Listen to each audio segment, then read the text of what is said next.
राजा मान सिंह तोमर, राजेंद्र तोमर संगीत एवं कला विश्वविद्यालय ग्वालियर के department of drama and theatre की तरफ से ये जो त्रिदिवसीय वेबिनार कम वर्कशॉप का आयोजन किया जा रहा है, इसमें प्रथमतः मैं हमारे अतिथि विशेषज्ञ, जिनके बारे में अभी ड्रामा एंड थिएटर विभाग के विभागाध्यक्ष डॉक्टर हिमांशु जी ने बहुत ही उनकी विशेषज्ञता और उनकी कुशलता, उनकी उपलब्धियों के बारे में बताया। माननीय श्री अजित राय जी का मैं हृदय से अपनी ओर से और विश्वविद्यालय परिवार की ओर से हार्दिक स्वागत करता हूं। हमारे विश्वविद्यालय के कुल सचिव डॉक्टर कृष्णकांत शर्मा जी और डॉक्टर हिमांशु द्विवेदी जी का मैं फिर से नाम लूंगा। उनकी सक्रियता, उनकी डायनेमिज्म, उनकी पॉजिटिव अप्रोच केवल विभाग को, विश्वविद्यालय को, सभी प्रतिभागी। श्री अजीत राय जी एक वरिष्ठ पत्रकार भी हैं एवं बड़े ही वरिष्ठ फिल्म समीक्षक हैं। बहुत बड़ी बड़ी उपलब्धियां हैं। निश्चित रूप से हम उन्हें अपने परिवार के बीच पाकर बहुत ही अच्छा सुखद अनुभव कर रहे हैं कि उनके अनुभव, उनके ज्ञान, उनकी उपलब्धियों से हमारे विद्यार्थी लाभान्वित होंगे। ये त्रिदिवसीय वेबिनार और वर्कशॉप में उनका आगमन हुआ है। उन्होंने अपने व्यस्त क्षणों समय निकालकर हमें, हमारे बच्चों के लिए समय दिया है। हम उनके प्रति फिर से आभार प्रकट करते हैं।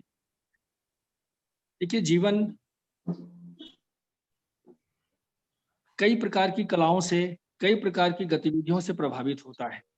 वो चाहे संगीत हो, ललित कला हो, नृत्य हो, ड्रामा हो, थिएटर, और कहीं न कहीं जीवन की गतिविधियों की जो छवि है या छायांकन है या उनका प्रतिबिंब है, हमें कलाओं के माध्यम से देखने को मिलता है। हम फिर से एक बार अजित राय जी का स्वागत करते हैं और डॉक्टर हिमांशु द्विवेदी जी को भी स्वागत करते हैं। उनको धन्यवाद देते हैं कि वो इसका आयोजन उन्होंने किया। निश्चित रूप से 2020 गुजर चुका है। हम 2021 में पदार्पण कर चुके हैं और नए वर्ष में नई उम्मीदों, आशाओं और अपनी आकांक्षाओं के साथ हमें आगे बढ़ना है और प्रत्येक कला विभाग और विश्वविद्यालय को हम उन्नयन के पथ पर सबके साथ सहयोग से ले जाने की इच्छा है और उस आकांक्षा का ये प्रथम सोपान आज से प्रारंभ हो रहा है। मुझे पूरा विश्वास है कि श्री अजित राय जी के ज्ञान, अनुभव, उपलब्धियों से हमारे विद्यार्थी बहुत लाभान्वित होंगे और मैं इन्हीं शब्दों के साथ अपनी वाणी को विराम देता हूं और इस वेबिनार कम कार्यशाला के लिए मैं शुभेच्छा प्रदान करता हूं कि बहुत ही अच्छे ढंग से, बहुत ही विद्वतापूर्ण ढंग से यह संपन्न हो। आपका फिर से बहुत बहुत धन्यवाद, साधुवाद और अभिवादन है। बहुत बहुत धन्यवाद। Doctor Himanshu ji, please. बहुत बहुत धन्यवाद सर, बहुत बहुत शुक्रिया। आपका आशीर्वाद, मार्गदर्शन हमें हमेशा प्राप्त हो रहा है और हम बहुत सब गौरवान्वित महसूस करते हैं।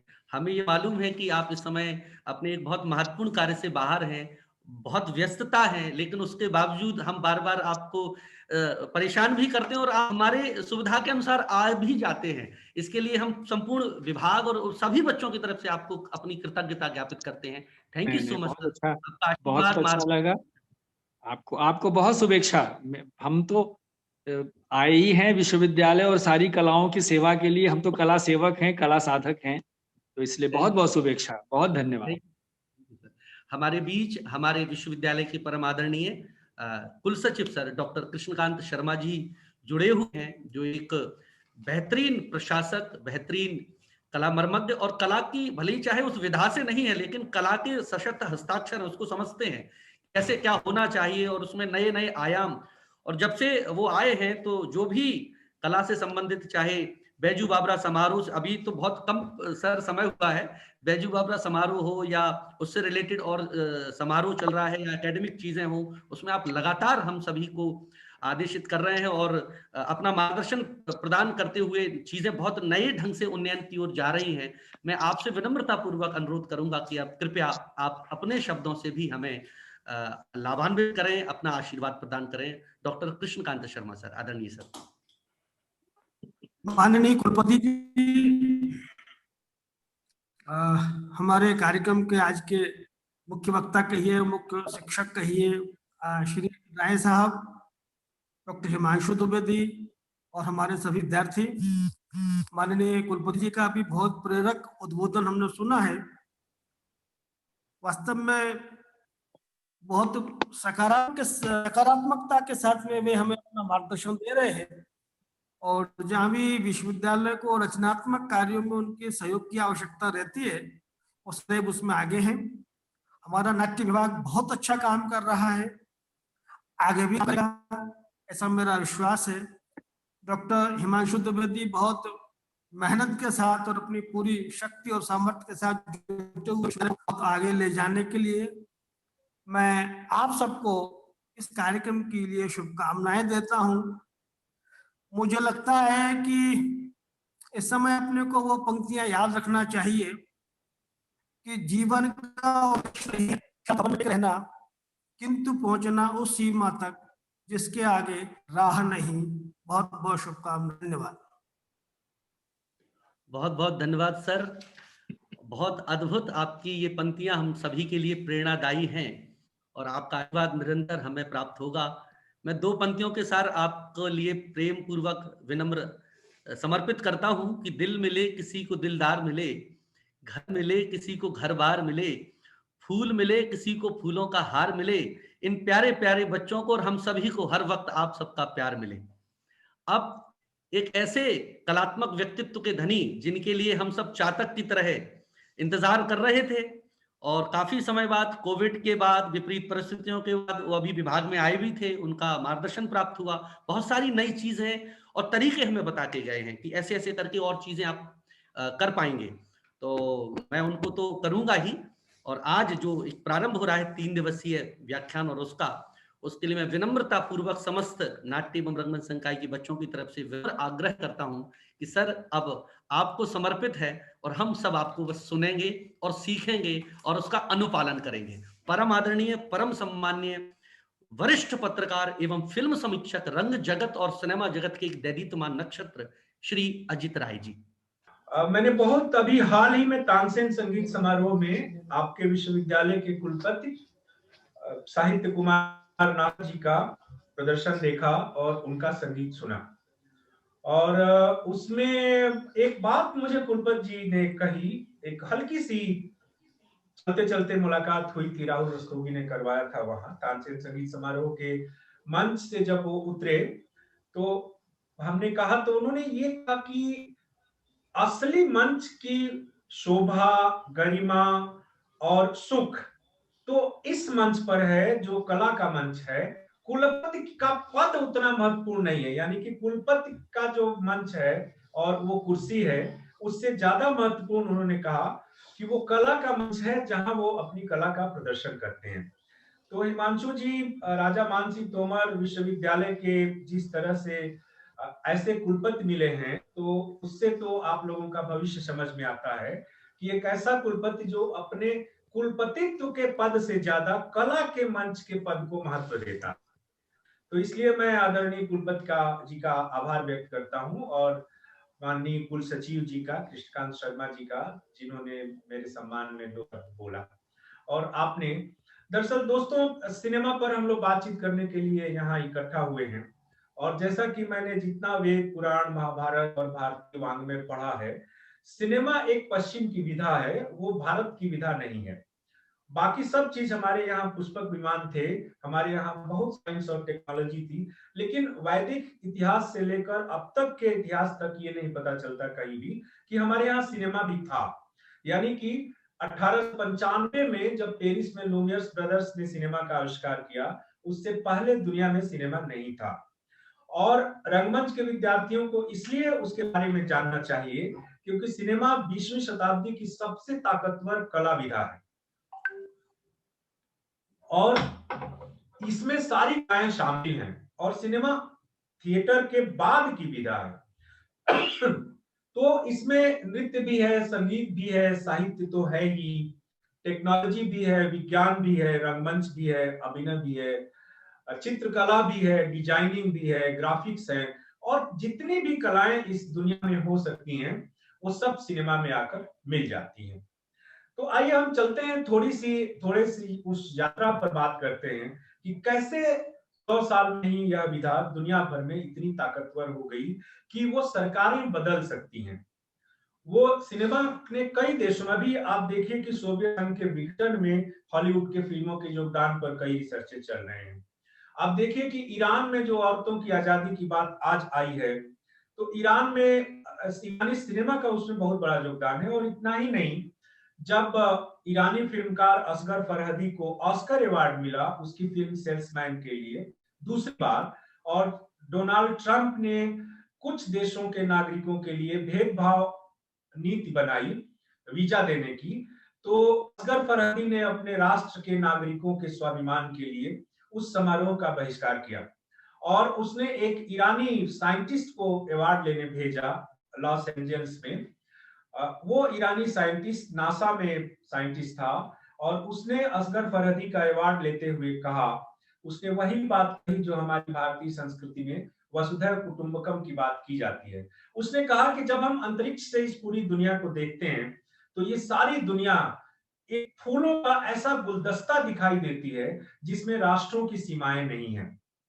तो आप देखिए कि सिनेमा ने एक तरह से वसुधैव कुटुंबकम को चरितार्थ किया है और इसीलिए दुनिया में जहां भी कोई नई चीज सिनेमा की दुनिया में आती है, चाहे टेक्नोलॉजी हो, चाहे विजुअल्स हो, चाहे नैरेटिव्स हो, वो तुरंत एक दूसरे के पास पहुंच जाती है। तो असगर फरहदी आज ईरान का एक तरह से अघोषित राष्ट्रदूत बना हुआ है और उसके कारण यूरोप के कई देशों ने ईरान को बहुत सारी रियायतें दी हैं। यानी कि डिप्लोमेसी, सिनेमा की डिप्लोमेसी को उसने संभव बनाया है। तो सिनेमा इतनी ताकतवर विधा है।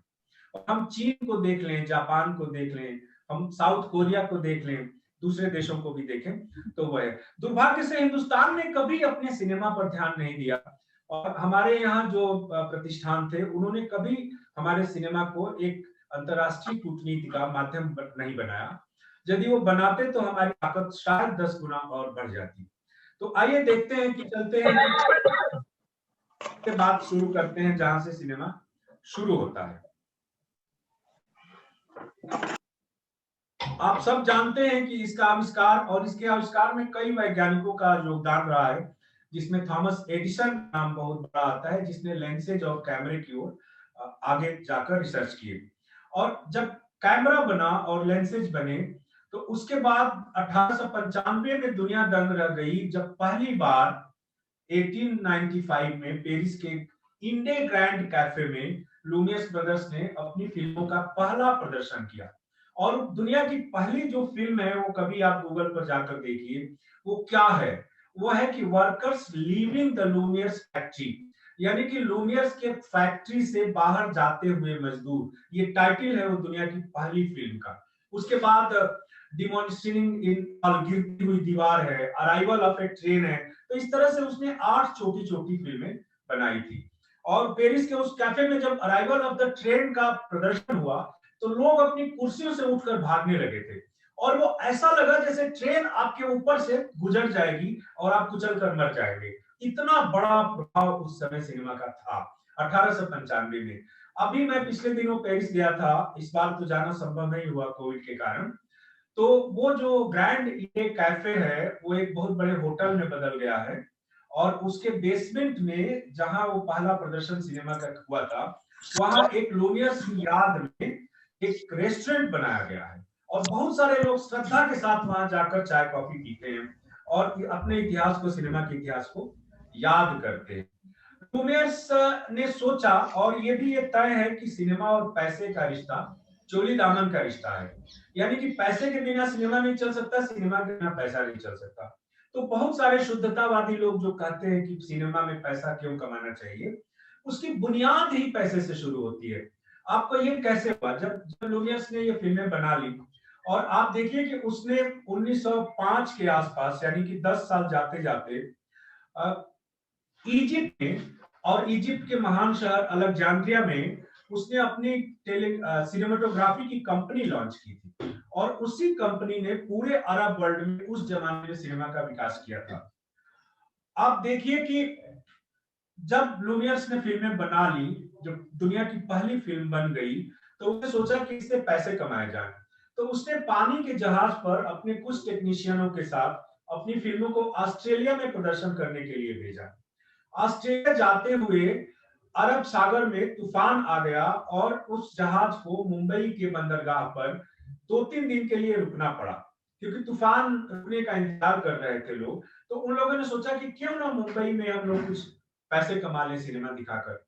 आप देखिए मित्रों कि यह घटना फरवरी 1896 की है, जब मुंबई के काला घोड़ा इलाके के वाटसन होटल में लूमियर्स ब्रदर्स की पहली फिल्में दिखाई गई।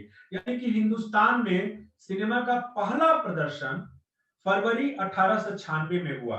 यानी कि सिनेमा के आविष्कार के ठीक 6 से 8 महीने के भीतर सिनेमा हिंदुस्तान पहुंच चुका था। और उसी दर्शक दीर्घा में, और उस समय 1 रुपए का संभवतः टिकट लगाया गया था, और उस टिकट के अखबारों में विज्ञापन निकाले गए थे। कई संग्रहालयों में आप उस टिकट को देख सकते हैं जो 1 रुपए का संभवतः 1 रुपए का टिकट लूमियर्स ब्रदर्स ने सिनेमा देखने के लिए लगाया था। और आप सोचिए कि 1896 में 1 रुपया बहुत बड़ी रकम थी। तो आगे अब उसी दर्शक दीर्घा में एक हिंदुस्तानी बैठा हुआ था जिसका नाम था दादा साहब फाल्के। दादा साहब फाल्के ने जब वो सिनेमा देखा तो उन्होंने ये सोचा कि भारतीय सिनेमा कैसे बने, हमें अपना सिनेमा बनाना है। और उसके बाद से जब वो दादा साहब फाल्के संकल्प लेकर निकले 1896 से, तो उनको फिल्म बनाने में करीब 13 साल और वो 4 साल, लगभग 17 साल उनको लग गए। और 17 साल बाद 3 मई, कहते हैं कि 3 मई 1913 को दादा साहब फाल्के ने अपनी पहली फिल्म राजा हरिश्चंद्र को प्रदर्शित किया। और राजा हरिश्चंद्र क्या इंडिकेट करता है कि भारतीय सिनेमा की शुरुआत को इंडिकेट करता है। और ये भारतीय सिनेमा की शुरुआत राजा हरिश्चंद्र से शुरू होती है। ये भी अपने आप में एक बहुत बड़ी घटना है। घटना इसलिए है कि जो लोग सिनेमा को केवल मनोरंजन का माध्यम समझते हैं और केवल पैसे कमाने का माध्यम समझते हैं, उनको ध्यान रखना चाहिए कि हमारे सिनेमा की शुरुआत सत्य और अहिंसा और धर्म के मूल्यों से होती है। यानी कि हमारा सिनेमा मूल्य आधारित है, वो केवल मनोरंजन और केवल पैसे की चीज नहीं है। उसके बाद जब आप देखिए कि थोड़ा सा हम अंतरराष्ट्रीय जगत में सिनेमा के, भारतीय सिनेमा पर बात कर लें, फिर हम लोग विश्व सिनेमा की क्रोनोलॉजी पर आएंगे। तो उसमें आप देखिए कि 1913 में बन गई फिल्म हमारी। रिसर्चेज होते रहे। उसके बाद जब टॉकीज आई, यानी कि वो मूक फिल्में बनती थी और सिनेमा हॉल में जो साजिंदे होते थे, बजाने वाले वाद्य यंत्र, वो लाइव परफॉर्म करते थे सिनेमा को, और लोग सिनेमा देखते थे। और उस जमाने में सिनेमा को बहुत लोकप्रियता नहीं थी, तो सिनेमा के प्रचार के लिए नौटंकी और थिएटर होता था। यानी कि आज जो हम कहते हैं कि थिएटर सिनेमा के कंधों पर खड़ा है, उस समय सिनेमा थिएटर के कंधों पर खड़ा था, क्योंकि सिनेमा कोई जानता नहीं था। तो पहले गांव में नाटक होते थे और नाटक के बाद फिल्में दिखाई जाती थी। नाटक के बहाने भीड़ इकट्ठी हो जाती थी और फिर वो फिल्में देखते थे। महात्मा गांधी के बारे में कहा जाता है कि महात्मा गांधी ने जिंदगी में केवल एक फिल्म देखी थी, वो भी एक इंटरवल से थोड़ा सा बाद तक। वो फिल्म थी रामराज्य। और रामराज्य में पंचवटी का एक दृश्य था, और पंचवटी में सीता जी के मुंह से एक डायलॉग आता है कि बहुत मजा आ रहा है। अब महात्मा गांधी माता सीता के मुख से यह संवाद बर्दाश्त ही नहीं कर सकते थे कि बहुत मजा आ रहा है, इसलिए वो उठे और उठकर चल दिए। उसके बाद महात्मा गांधी सिनेमा के खिलाफ हो गए, और उस जमाने में ख्वाजा अहमद अब्बास ने महात्मा गांधी को 2 लंबी चिट्ठियां लिखी, जिसमें उन्होंने बताया कि सिनेमा केवल व्यभिचार और बुराइयों का अड्डा नहीं है, यह एक नई कला विधा है, इसका उपयोग मनुष्यता की बेहतरी के लिए हो सकता है। लंबी डिबेट चली। हालांकि उस समय के हमारे प्रधानमंत्री नेहरू सिनेमा के पक्षधर थे, और नेहरू ने जो इंडो चाइना वार पर चेतन आनंद की फिल्म बनी थी हकीकत, उसमें मदद भी करवाई थी। अब देखिए कि वहां से हमारी यात्रा शुरू होती है। 1931 में आलम आरा फिल्म आती है, और आलम आरा को पहली टॉकीज कहते हैं, यानी कि पहली बोलती हुई फिल्म। ये वही दौर है जब सारी दुनिया में साइलेंट सिनेमा खत्म होता है और टॉकीज का दौर आता है। और शुरू में हिंदुस्तान में अच्छा, उसके बाद हिंदुस्तान में जो पहली सुपरहिट फिल्म बनती है वो बनती है 1943 के आसपास। 1943 में अशोक कुमार की किस्मत। किस्मत पहली ब्लॉकबस्टर फिल्म थी, और उसके बाद जो भारतीय सिनेमा और हिंदुस्तानी सिनेमा आगे चला, तब पीछे मुड़कर उसने कभी नहीं देखा। लेकिन उस दौर में दो घटनाओं को हमें याद करना जरूरी है। एक तो आप देखिए कि दुनिया के 3 सबसे प्रतिष्ठित फिल्म फेस्टिवल हैं। एक तो कान फिल्म फेस्टिवल जो नंबर 1 माना जाता है, लेकिन उससे पहले 1936 में वेनिस फिल्म फेस्टिवल शुरू हुआ इटली में, और इटली की प्रतिद्वंदिता में फ्रांस की शिक्षा मंत्री की पहल पर एक बड़ा फिल्म फेस्टिवल लॉन्च करने की योजना बनी। लेकिन जब ये योजना 39 में बनती, 1939 में, 1939 में, तभी सेकेंड वर्ल्ड वार शुरू हो गया, और इस वर्ल्ड वार ने सब कुछ तहस नहस कर दिया। तो सारी योजनाएं धरी की धरी रह गई। जब 1944-45 में सेकेंड वर्ल्ड वार खत्म हुआ, तो 1946 में पहला कान फिल्म फेस्टिवल का पहला ठीक ठाक एडिशन लाया गया। और उससे पहले 1936 की बात मैं कर रहा था, तो वेनिस का पहला जो फिल्म फेस्टिवल था, वो संभवतः दुनिया के सबसे पुराने फिल्म फेस्टिवल में से एक है, या दुनिया का सबसे पुराना film festival Venice film festival है। और वेनिस में हमारी हिंदुस्तानी फिल्म मराठी की थी, जिसको बेस्ट फीचर फिल्म का अवार्ड मिलता है 1936 में। वो फिल्म थी संत तुकाराम। संत तुकाराम मराठी की फिल्म थी, और संत तुकाराम जैसे संत के जीवन और उनके उद्देश्यों पर थी। और वो इतनी अद्भुत फिल्म बनाई गई थी 1936 में ही, कि उसको वेनिस के पहले अंतर्राष्ट्रीय फिल्म समारोह में बेस्ट फीचर फिल्म का, सर्वश्रेष्ठ फिल्म का अवार्ड मिला। तो हमारी ये परंपरा इतनी मजबूत है हमारे सिनेमा की वैश्विक स्तर पर, जो बाद में थोड़ी सी खंडित हुई। लेकिन उसके बाद आप आइए 1946 में जब कान फिल्म फेस्टिवल शुरू हुआ, तो पहला कान फिल्म फेस्टिवल था जिसमें चेतन आनंद की फिल्म नीचा नगर को बेस्ट फिल्म का अवार्ड मिला।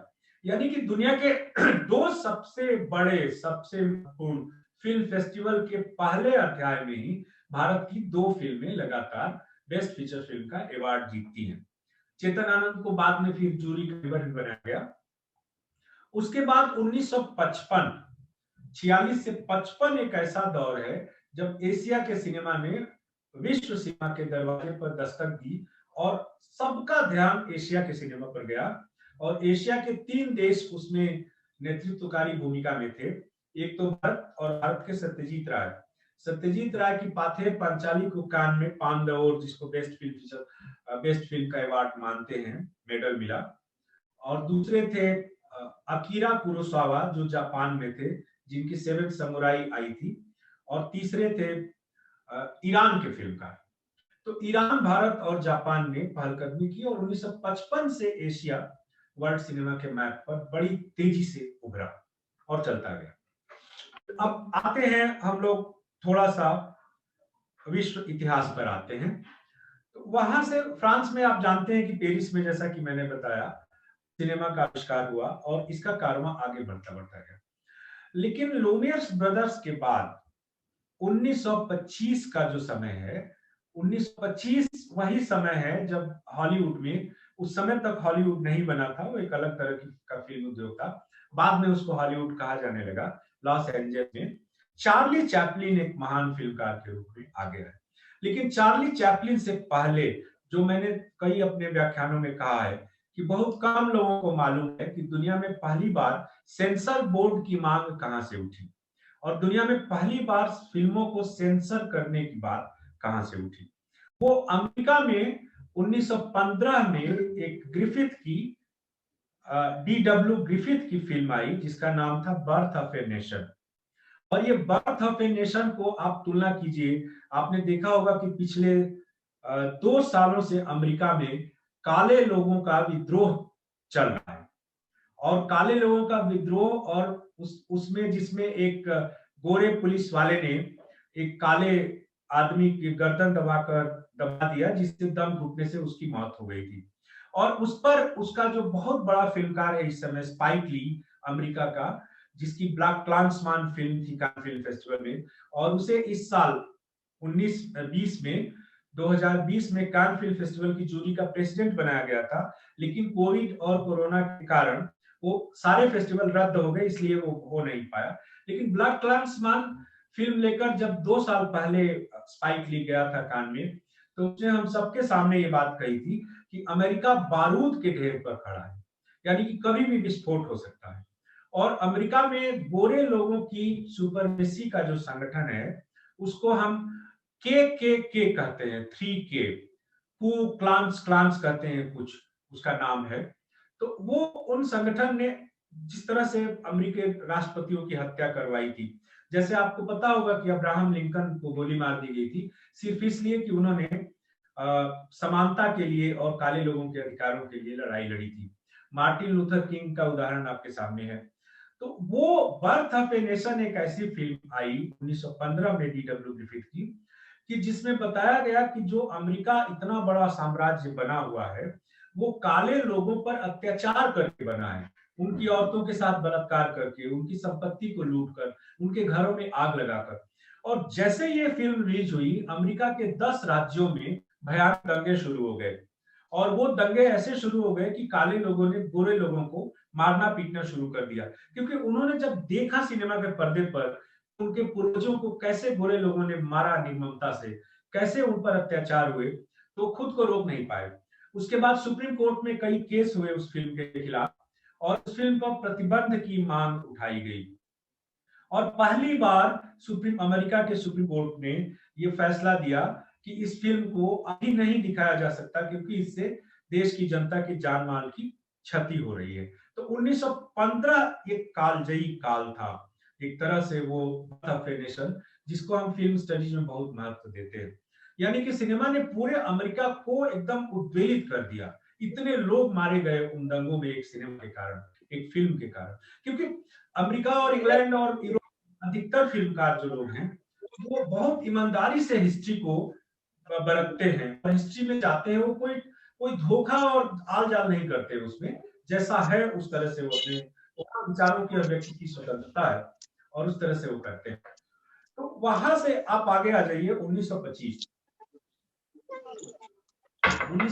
से 1930 का जो समय है, वो अमेरिका के साइलेंट सिनेमा के दौर का स्वर्ण युग माना जाता है।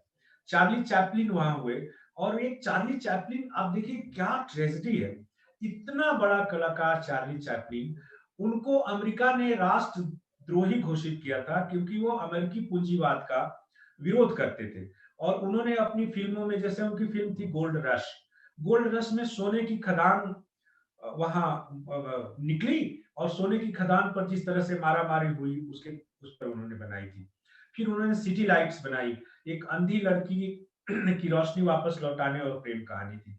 उसी तरह उनका the great dictator Charlie Chaplin की बहुत महान फिल्म मानी गई है, जिसमें कहा गया कि उन्होंने हिटलर के तरह की वेशभूषा में हिटलर का मजाक उड़ाया था। और उसी दौरान सोवियत संघ में क्या हो रहा था, जिस समय सारी दुनिया में ये सब चल रहा था। आप देखिए, सोवियत संघ में एक महान फिल्मकार हुआ जिसका नाम है सर्जेई आइजेनस्टाइन। सर्जेई आइजेनस्टाइन ने बैटलशिप पोटेम्किन नाम की फिल्म 1925 में बनाई, और उसमें उन्होंने पहली बार फिल्म एडिटिंग में मोन्टाज की टेक्निक का इस्तेमाल किया। यानी कि मोन्टाज पहली बार 1925 में आता है सर्जेई आइंस्टाइन के द्वारा, और उसके बाद रूसी सिनेमा बहुत आसमान की ऊंचाई छूने लगता है, क्योंकि उनको एक टेक्नोलॉजी मिल गई थी अच्छी सी, और उनके पास कहानियों की भरमार थी। आप देखिए, रूस में, हालांकि दुर्भाग्य से अभी तक रूस की केवल 4 फिल्में ही ऑस्कर अवार्ड जीत चुकी हैं, जिसमें 1980 की फिल्म संभवतः आखिरी फिल्म थी, रूसी फिल्म थी, Moscow doesn't believe in tears, Moscow आंसुओं में विश्वास नहीं करता, वो फिल्म थी मास्को की, रूस की, जिसको ऑस्कर अवार्ड मिला था। और वो फिल्म पूरे के पूरे 50 सालों की रूस में पार्टी की हिस्ट्री, और उसमें लिबरेशन और क्या क्या, उसमें बहुत सारी चीजें, और औरतों की आजादी, ये सब चीजों को दिखाती है। और उसी दौर में आगे चलकर एक महान फिल्मकार हुआ, जिसको हम फिल्मकारों का फिल्मकार कहते हैं रूस में, उसका नाम आंद्रे तार्कोवस्की है।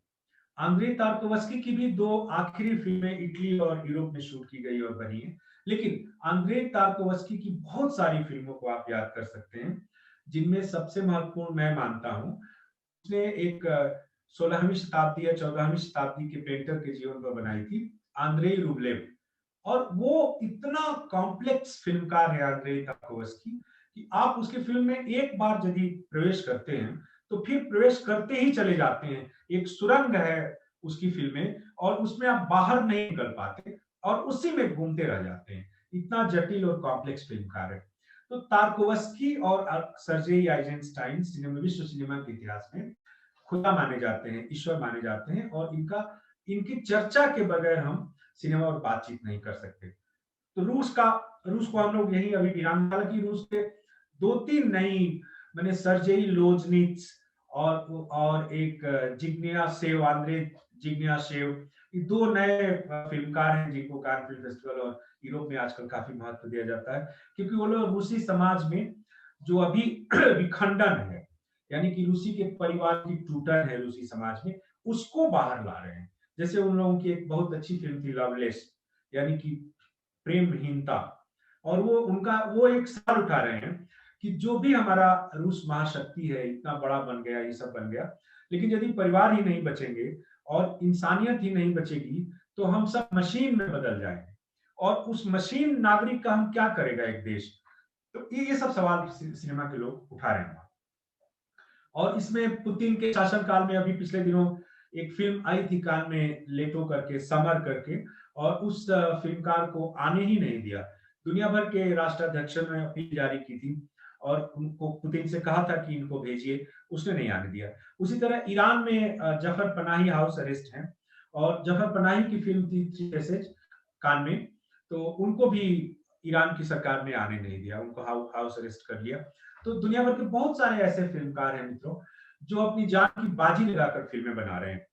तो चलिए हम फ्रांस से बात शुरू हुई थी, पुनः फ्रांस पर लौटते हैं कि फ्रांस में जो 3 सबसे बड़े फिल्मकार माने गए, हालांकि फ्रांस सिनेमा की जननी देश रहा है, तो वहां तो हजारों अच्छे फिल्मकार हैं, लेकिन 3 जिनको यह दुनिया भूल नहीं सकती, जिनमें से एक अभी जीवित हैं और जिनको मैंने देखा है उनको आप गूगल पर जाएं तो उनके बारे में सबसे ज्यादा एंट्रीज मिलेगी आपको फ्रांस में।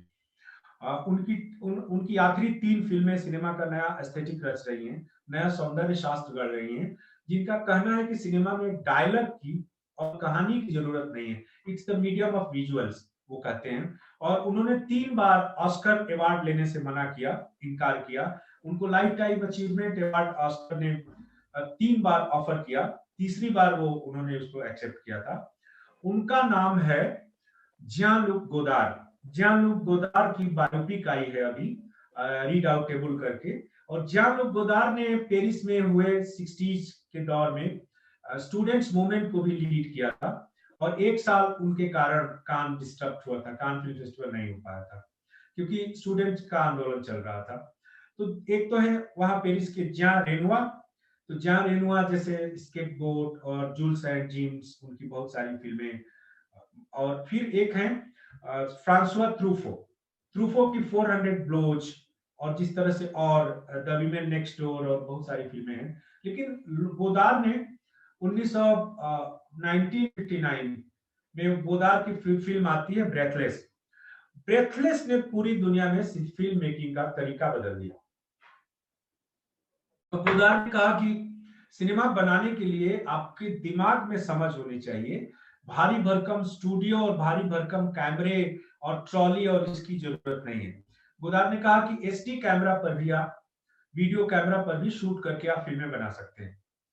तो गोदार अभी 89 साल के अभी हैं, पेरिस में रहते हैं, और उनकी जो 3 आखिरी फिल्में थी, जिसमें से 2010 में वो लाए थे फिल्म सोशलिस्ट, उसके बाद वो लाए गुड बाय टू लैंग्वेज, और तीसरी फिल्म उनकी 2 साल पहले आई थी इमेज बुक। और इमेज बुक में उन्होंने करीब हजारों वीडियो क्लिप्स का कोलाज बनाकर 1-1.5 घंटे की फिल्म बना दी थी, जिससे सब लोग चमत्कृत रह गए थे। और आप एक बार उसको देखना शुरू करते हैं तो रुक नहीं पाते, उसको देखते ही देखते चले जाते हैं, इतना उसमें आकर्षण था और है। तो गोदार रेनुआ और ट्रूफो फ्रांस के बहुत बड़े फिल्मकार हैं। और हाल में एक फ्रेंच फिल्म मेकर की बहुत चर्चा हुई, जिसने बर्मा में, आप जानते हैं म्यांमार बर्मा है, बर्मा में सरकार को बदल दिया उस फिल्म ने। आंग सान सू की, जिसको नोबेल प्राइज मिला था, उनके जीवन पर लुक बेशा ने द लेडी नाम से एक फिल्म बनाई थी, और द लेडी के हजारों कैसेट्स, लाखों कैसेट्स बर्मा में फेंक दिए गए, बांटे गए, और उसने बर्मा की जनता का एक तरह से पूरा मन बदल दिया, पब्लिक ओपिनियन बनाया, और आंग सान सूकी को प्रचंड बहुमत मिला वहां पर। तो वहां से फ्रांस की लंबी उसकी यात्रा है। लेकिन इटली का बहुत बड़ा योगदान माना जाता है कि इटली में जब सेकेंड वर्ल्ड वॉर खत्म हुआ, इटली बर्बाद हो चुका था, आप जानते हैं, और इटली में सारी फैक्ट्रियां ध्वस्त कर गई थी, इतनी बमबारी हुई थी, लोगों का जीवन बहुत कष्ट में था। उस जमाने में 1948 में इटालियन न्यू वेव सिनेमा की शुरुआत हुई, यानी कि नया सिनेमा इटली का वाला। हालांकि इटली में बहुत पहले से फिल्में बनती रही हैं, लेकिन उस समय उस फिल्मकार का नाम है विक्टोरियो डे सिका। हमारे फिल्म एप्रिसिएशन कोर्स में और फिल्म स्टडीज में डे सिका की ही फिल्म से शुरुआत की जाती है। उस फिल्म का नाम है बाइसिकल थीव्स, साइकिल चोर हिंदी में आप कह सकते हैं उसको। तो डे सिका की बाइसिकल थीव्स में आप देखें कि जैसे कहां से हमारे साथ उस फिल्म का एक कंट्रीब्यूशन है कि उसने दुनिया भर में लगभग 1000 अच्छे फिल्मकार पैदा किए, यानी कि दुनिया भर में टॉप के हजारों फिल्मकार जो आज हैं, वो बाइसिकल थीव को देखकर फिल्म बनाना उन्होंने सीखा 48 में। और जब 1952 में भारत का पहला अंतर्राष्ट्रीय फिल्म समारोह हुआ, और उस जमाने में इंटरनेट नहीं था, उस जमाने में पेन ड्राइव नहीं होता था, उस जमाने में व्हाट्सएप फेसबुक नहीं था, तो केवल सिनेमा हॉल में ही जाकर आप फिल्में देख सकते थे। तो डीवीडी का भी जमाना उस जमाने में नहीं था, वो भी बाद में आया। तो रील पर, बड़ी बड़ी रीलों पर सिनेमा बनता था, उसको पानी के हाथ से ले आया जाता था, एक देश से दूसरे देश ले जाते थे। तो जब 1952 में हमारे यहाँ फिल्म फेस्टिवल शुरू हुआ, international film festival of India, और उसको पंडित नेहरू ने इनॉग्रेट किया था दिल्ली में, और पब्लिकेशन, दिल्ली के पब्लिकेशन डिवीजन के ऑडिटोरियम में भारत का पहला अंतर्राष्ट्रीय फिल्म समारोह शुरू हुआ, और पंडित नेहरू ने, जवाहरलाल नेहरू ने उसको, उसका उद्घाटन किया था संभवतः 3 फरवरी 1952 में। तो उस समय देश के बहुत सारे फिल्मकारों ने और पूरी फिल्म इंडस्ट्री ने पहली बार वर्ल्ड सिनेमा देखा, और पहली बार बाइसिकल थीव जब उन्होंने देखी तो उनकी आंखें खुली रह गई। हालांकि सत्यजीत रे लंदन जा चुके थे, और लंदन में वो फाइन आर्ट्स की पढ़ाई कर रहे थे, पेंटिंग की पढ़ाई कर रहे थे, लेकिन वहां जब प्रीमियर शो हुआ बाइसिकल थीव का, डेसिका की, तो सत्यजीत राय ने वो फिल्म देखी थी, और उस फिल्म को देखने के बाद पूरे 6 घंटे तक सत्यजीत कुछ नहीं बोल पाए थे, चुपचाप आकर अपने कमरे में बैठ गए थे। उसके बाद उन्होंने डिसाइड किया, निर्णय लिया कि वो फाइन आर्ट्स की पढ़ाई नहीं करेंगे, वो फिल्में बनाएंगे, और उसी ने सत्यजीत राय को पैदा किया। उसी तरह जापान के जिस अकीरा कुरोसावा की मैंने बात की, वो उस फिल्म पर, और ईरान का पूरा सिनेमा जो आज इतना बड़ा नामी गिरामी माना जा रहा है, उसकी बुनियाद में बाइसिकल थीव है। और बाइसिकल थीव में वर्ल्ड सिनेमा में पहली बार एक प्यारा सा बच्चा एक कैरेक्टर के रूप में आता है, और आप देखिए उसमें बाइसिकल थीव में वो क्या कहानी क्या है, छोटी सी कहानी है, लेकिन उस कहानी में आप जैसे हमारी मुंबईया फिल्में आप देखते हैं, तो उसमें आपको शहर की फीलिंग नहीं होती। कैमरा अक्सर क्लोजअप शॉट्स में स्टार्स को और चीखते चिल्लाते कलाकारों को दिखाता है। जो माहौल दिखाना चाहिए जिससे आपके मन में उस शहर की फीलिंग आए, जैसे बनारस है तो बनारस की फीलिंग, पहली बार बनारस की फीलिंग सत्यजीत रे की अपू ट्रायोलॉजी की दूसरी फिल्म अपराजितो में दिखाई गई है, वहां की गलियों को, वो कहां से आई, वो उसी तरह याद कीजिए 1948 की बाइसिकल थीव्स में रोम, इटली का रोम, रोम की जो गलियां हैं और उस गलियों को कैसे फिल्माया गया है उस फिल्म में, आपको लगता है कि उस कैमरे के साथ साथ आप फिल्म देखते हुए रोम की गलियों से गुजर रहे होते हैं। और अब उसमें एक क्या होता है कि एक अनएम्प्लॉयमेंट ऑफिस है जिसके बाहर लोगों की भीड़ जमी है, और एक जो उसका रिची नायक है सिनेमा का, वो मान चुका है, निराश हो चुका है कि उसको नौकरी नहीं मिलेगी, लेकिन अचानक लॉटरी निकलती है और लॉटरी में उसका नाम पुकारा जाता है। तो उसका दोस्त दौड़ता हुआ वहां आता है ग्राउंड में, और रिची को कहता है कि रिची तुम्हारा नाम पुकारा जा रहा है, तुम जाओ। तो रिची जाता है वहां दोस्त के साथ, और काउंटर पर भीड़ है, और उधर से पूछता है कि आप, तुम्हारे पास बाइसिकल है? तो रिची इससे पहले कुछ बोले, उसका दोस्त झूठ बोलता है, हाँ है बाइसिकल है, चलो तुम्हारी नौकरी लग गई। रिची को नौकरी लग गई। और नौकरी किस बात की मिलती है? नौकरी मिलती है सिनेमा का पोस्टर चिपकाने की। यानी कि एक सीढ़ी कंधे पर ले लीजिए, पोस्टर ले लीजिए, ले लीजिए और साइकिल पर जाकर जगह जगह पोस्टर चिपकाइए। पहले ही दिन वो अपने बच्चे को, छोटे बच्चे को साइकिल पर ऐसे बिठा कर ले जाता है स्कूल, जैसे कि वो हवाई जहाज पर अपने बच्चे को ले जा रहा है। उसकी फीलिंग देखिए अपने बच्चे के लिए। और वहां से फिर वो कहता है कि मैं शाम को लौटूंगा, तुम मेरा इंतजार करना, और फिर हम बाइसिकल से ही घर जाएंगे। उसके लिए बाइसिकल बहुत बड़ी चीज है, मैंने उसकी जिंदगी के लिए।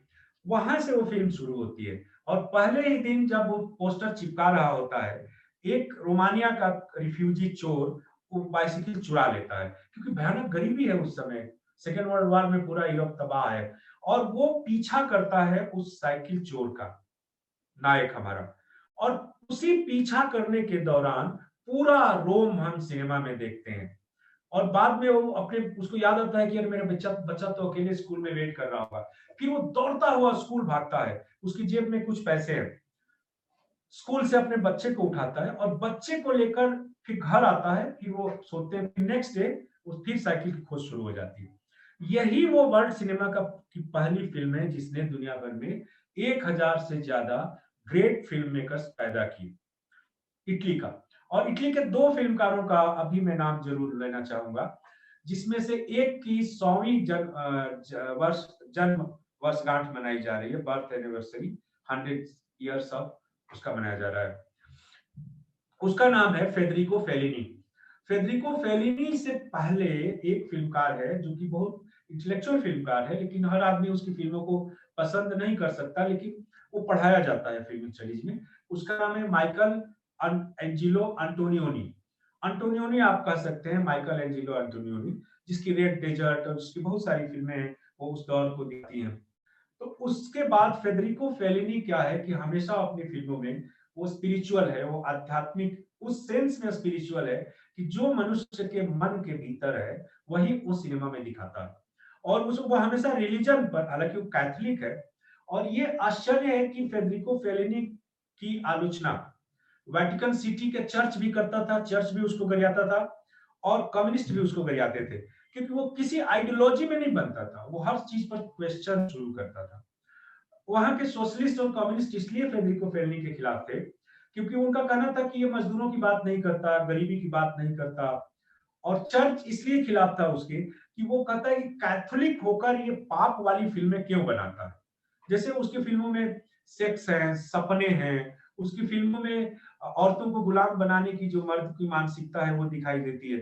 जैसे 8.5 फिल्म का उसका दृश्य इतना कंट्रोवर्शियल हुआ था, जिसमें एक औरत है और औरत को घोड़ी बनाकर वो उसका नायक उसकी पीठ पर चाबुक फटकारते हुए सवारी करता है।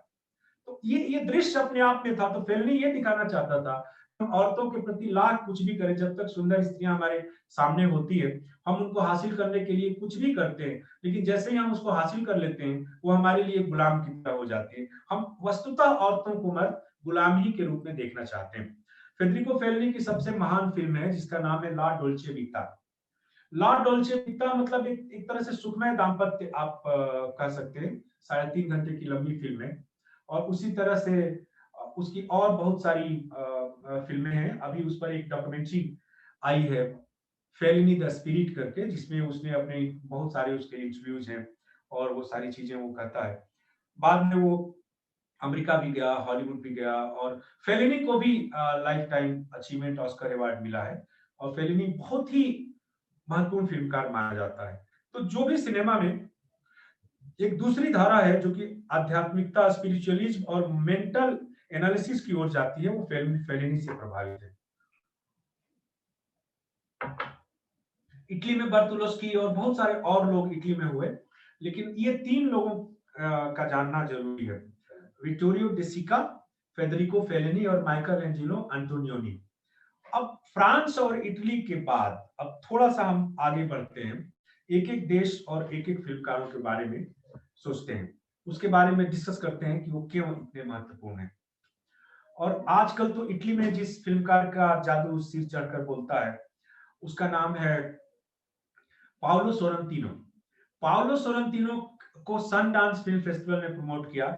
और इससे पहले कि मैं आगे जाऊं, दुनिया के जो सबसे बड़े फिल्म फेस्टिवल हैं, जिनमें कान फिल्म फेस्टिवल सबसे बड़ा है, बर्लिन उसके बाद है और वेनिस तीसरे नंबर पर आता है। कान फिल्म फेस्टिवल सबसे महान फिल्म फेस्टिवल है फ्रांस का। उसका अंदाजा इसलिए लगाइए कि 142 मिलियन यूरो का बजट है उसका, और उसमें 48,000 डेलीगेट होते हैं, 48,000, और दुनिया में 5,000 जर्नलिस्ट कान फिल्म फेस्टिवल में जाते हैं, 5,000 मीडिया क्रिटिक और जर्नलिस्ट। आप सोचिए, कोई फीफा वर्ल्ड कप के अलावा दुनिया में कोई ऐसी वर्ल्ड इवेंट नहीं है जिसमें 5,000 जर्नलिस्ट जाते हैं उसमें। तो अब कान फिल्म फेस्टिवल है, वो क्वालिटी और मार्केट दोनों को ध्यान में रखते हैं। बर्लिन जो है वो थोड़ा सा सोशलिस्ट टाइप का फिल्म फेस्टिवल है, यानी कि दुनिया भर में समाज को बदलने की जितनी कोशिशें हो रही हैं, मनुष्यता पर जितने खतरे हैं, और जो लोग जी जान की लड़ाइयां लड़ रहे हैं, उनकी फिल्मों को बर्लिन बहुत तरजीह देता है। और बर्लिन ने इतना तरजीह दिया कि रोमन पोलांस्की को जब ये अमेरिकी राष्ट्रपति के झूठ के साथ ब्रिटेन के प्राइम मिनिस्टर टोनी ब्लेयर ने झूठ बोला कि सद्दाम हुसैन जो इराक के राष्ट्रपति थे, उनके घर में रासायनिक हथियार थे, और बाद में पता चला कि उसके घर में रासायनिक हथियार नहीं थे, तो ब्रिटेन के प्राइम मिनिस्टर ने अपनी संसद में माफी मांगी। और इस घटना को लेकर बर्लिन ने, समझा जाता है बीबीसी की रिपोर्ट के अनुसार, बर्लिन ने भारी पैसा दिया रोमन पोलांस्की को, और रोमन पोलांस्की ने एक फिल्म बनाई जिसका नाम है द घोस्ट राइटर, और द घोस्ट राइटर में उसने टोनी ब्लेयर का कैरिकेचर किया था। तो खैर, और तीसरा जो वेनिस फिल्म फेस्टिवल है, वो आर्ट हाउस सिनेमा का सबसे बड़ा फेस्टिवल है, यानी कि हमारे भारत के जितने भी आर्ट हाउस सिनेमा बनते हैं, वो वेनिस उनको बहुत महत्व देता है। साल आप देखिए, 2 साल पहले या 3 साल पहले एक चैतन्य तम्हाड़े मराठी के फिल्मकार थे, जिनकी फिल्म आई थी कोर्ट को वेनिस में 2 अवार्ड मिले थे। और अभी चैतन्य तम्हाड़े की एक फिल्म है जो वेनिस के कारण ही दुनिया भर में चर्चित हुई है, उसका नाम है द डिसाइपल, यानी कि शिष्य। ये क्लासिकल म्यूजिक पर है। मेरा मानना है कि जो लोग क्लासिकल म्यूजिक में दिलचस्पी रखते हैं, उनको द डिसाइपल जरूर देखनी चाहिए। मैंने अभी दिसंबर में कायरो फिल्म फेस्टिवल इजिप्ट में इस द डिसाइपल को देखा था। तो ये 3 है। 3 के अलावा जो चौथा सबसे बड़ा फिल्म फेस्टिवल है, वो अमेरिका में होता है, सनडांस। सनडांस फिल्म फेस्टिवल का महत्व इसलिए है क्योंकि वो सारे नौजवान फिल्मकारों को चुनते हैं, और यंग फिल्म मेकर जिनमें बड़ी पोटेंशियल होती है, उनको वो सपोर्ट करते हैं। तो पाओलो सोरेंटिनो को सनडांस ने बहुत सपोर्ट किया। बाद में पाओलो सोरेंटिनो की एक फिल्म द ग्रेट ब्यूटी, उसने अपने गुरु फेलिनी को उसमें ट्रिब्यूट दिया है। द ग्रेट ब्यूटी को 2014 या 15 में ऑस्कर अवार्ड मिला, foreign language, best film in foreign language category में। तो वहां से पाओलो सोरेंटिनो माइकल केन, आप सोचिए 85 इयर्स का एक्टर माइकल केन को लेकर सोरेंटिनो ने अंग्रेजी में फिल्म बनाई द यूथ। तो इस समय इटली में उसका बहुत ब्लॉकबस्टर है, उसकी फिल्में बहुत कारोबार कर रही हैं, और उसको क्रिटिकल एक्लेम भी मिल रहा है। तो इटली, फ्रांस और जर्मनी में एक फिल्म नोवार शुरू हुआ। सेकेंड वर्ल्ड वॉर में आप जानते हैं कि जर्मनी बर्बाद हो गया था, और जर्मनी जैसे तैसे फिर ऊपर उभरा, और आज तो यूरोप में जर्मनी नंबर 1 इकोनॉमी बन गया है। तो उसमें डेथ, सेक्स और ड्रीम की ट्रिनिटी को फार्मूला बनाकर एक फिल्म नोवार मूवमेंट शुरू हुआ था जर्मनी में। और आज भी जर्मनी में बहुत सारे लोग उस दौर को याद करके सिहर जाते हैं, जब बर्लिन की दीवार टूटी थी। और बर्लिन की दीवार जब टूट गई थी और दोनों देश एक हो रहे थे, उस पर एक अद्भुत फिल्म है, उसका नाम है Good Bye Lenin. Good Bye Lenin जरूर देखनी चाहिए, कि कैसे वो पूरा दौर, जब ये रूस में उधर मिखाइल गोर्बाचोव ने पेरेस्ट्रोइका और ग्लासनोस्ट लाए, तो उसी समय 89 में बर्लिन की दीवार गिरी थी। मैं बर्लिन में उस दीवार को देखा हूं। मैंने देखा है कि उस दीवार के साथ साथ कुछ किलोमीटर तक उस दीवार को अभी लोगों को देखने के लिए सुरक्षित रखा गया है बर्लिन में। और बर्लिन में वहां एक टोपोग्राफी ऑफ टेरर नाम की एक परमानेंट एग्जीबिशन लगाई गई है, जिसमें बताया गया है कि कैसे हिटलर ने कितने लाख यहूदियों को मरवा दिया था।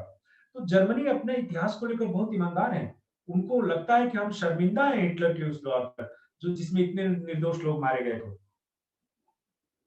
और उस दौर की बहुत सारी फिल्में बनी, हिटलर के आखिरी दौर पर भी, और आपको यूट्यूब पर और गूगल पर बहुत सारी चीजें मिल जाएंगी।